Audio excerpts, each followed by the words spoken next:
নমস্কাৰ বন্ধু বান্ধৱীসকল, মোৰ অন্য এটি মিনি ব্লগলৈ আপোনালোকক স্বাগতম জনাইছোঁ। আজি হৈছে বছৰটোৰ শেষৰটো দিন আৰু এইফালে মা আৰু দেউতাই এনেকৈ কথা পাতি আছে কাৰোবাৰ লগত আৰু এইফালে খানাৰ যা যোগাৰ চলি আছে। মা এইফালে মাছ ভাজি আছে আৰু আমি আজি ঘৰৰ তিনিটাই এনেকৈ খাম। আমাৰ একদমেই সৰু ফেমিলি হয়। এতিয়া মা দেউতা আৰু মইহে আছোঁ, বাকী বা বিয়া হৈছে। আৰু এইফালে মাছৰ এয়া আঞ্জা আৰু এইফালে হৈছে মাংস।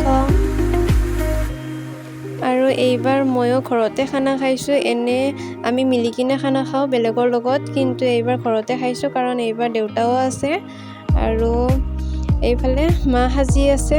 আৰু এইফালে এতিয়া খাই লওঁ আৰু আমাৰ ফালৰ পৰা আপোনালোককো নৱবৰ্ষৰ হিয়া ভৰা শুভেচ্ছা যাচিলোঁ।